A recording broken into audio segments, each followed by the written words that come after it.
Білім күні мұғалімдер үшін жағымды жаңалық. Білім және ғылым министрі Аслан Сәрінжіпов келер жылдан бастап мұғалімдердің еңбекақысы 20%-дан 50%-ға дейін өсетіндігін мәлімдеді.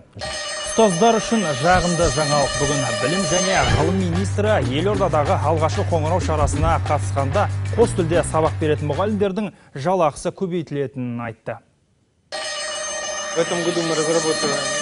Биыл жаңа ережелер енгізілуде. Мұғалімдердің біліктіліктерін өсіргенде жалақысы да өседі. Бюджет қаралған сайын бір жақсылық болар ма деп елеңдеп отыратын екеу болса бірі мұғалім. Сынып жетекшілік дегеннің бүгінгі таңдағы алып отырған қаражаты минималь дейміз, мизерный ғана. 3-4 мың ғана алады. Бірақ қоғам сонда да мұғалімді бәріне міндетті санайды. Жалақының аздығы кадр тапшылығына әкеп тірейді.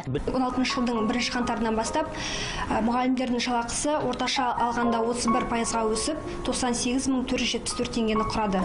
98.474, енді оның 10% салыққа, 10% зейнетақы қорына кетеді. Сонда 75 мыңның төңірегінде жұмысқа енді орналасқан жас маман 1 жылдан 3 жылға дейін 56-57 мың көлемінде жалақы алады. Мұғалім мәртебесін көтергіміз келсе, алдымен жағдайын жасау керек дейді зейнеткер ұстаз Сәуле Ахметжанова. Бәрі қымбаттап жатқанда педагогтардың әлі күнге дейін 30 мың теңге айлық алатында жасырын емес.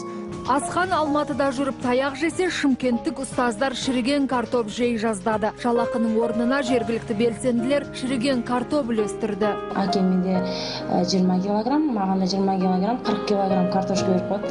40 килоны арқалап кетейін деп күліп мысқылдап мазақтағандары да болды ішінде. Бұл екі оқиға әрине жекелеген жағдай, бірақ біздің қоғамның ұстазға деген көз қарасының көрсеткіші.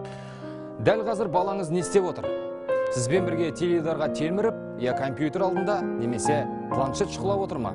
Жетістікке жетсе, өзім берген тәрбиенің арқасы деп кеуде соғамызда, егер бұзақылық жасап жер қылса, бәріне мұғалім мен мектеп кінәлі деп шығамыз.